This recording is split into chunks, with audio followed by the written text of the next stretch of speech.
California representatives are pushing for a disaster relief package to combat just that. For more on this, I'm joined by Congressman Jim Costa. He represents California's 21st Congressional District, and he's also a senior member of the House Agriculture Committee. Thank you so much, Congressman, for being here with us. So normally, as you know, in California, we're talking about severe drought, but over the last year, it's been, storms and flooding. We saw on many farms equipment swept away by water, employees out of work for weeks, economic losses. What effect have the storms had on farms and ranches? Well, we've had a devastating effect, and we're still attempting to determine the economic losses. We are surveying every agricultural county in the valley and elsewhere in California every week to determine what the crop losses are going to be based upon the flooding that's taking place, the reemerging of a historic lake called Tulare Lake. And we're not out of the woods yet because as the temperatures are increasing now in the springtime, in May it was 93 degrees today, that 250% to 300% snowpack in the high Sierra Nevada above normal, that's 250 to 300% above normal, is just now starting to melt.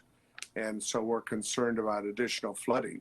That's why I wrote this bipartisan letter to ask the leadership in the House and in the Senate to work with the president on the disaster designation status that he has declared on those counties that have been the hardest hit.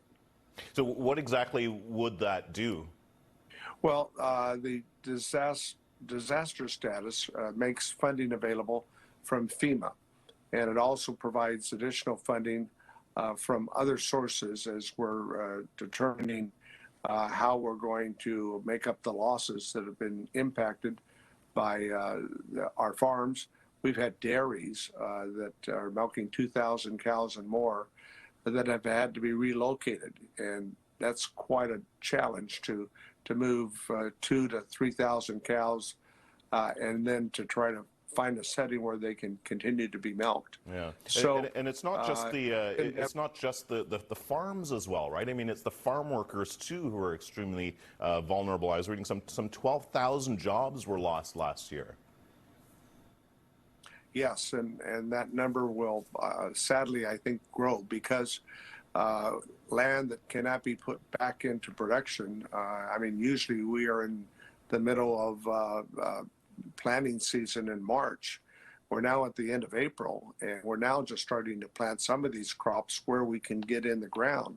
But there are other places that where this Tulare Lake is reemerging that we're not going to be able to get in that ground for over a year or longer. No. And so farm workers are going to be very much impacted, and we're looking for assistance for them as well.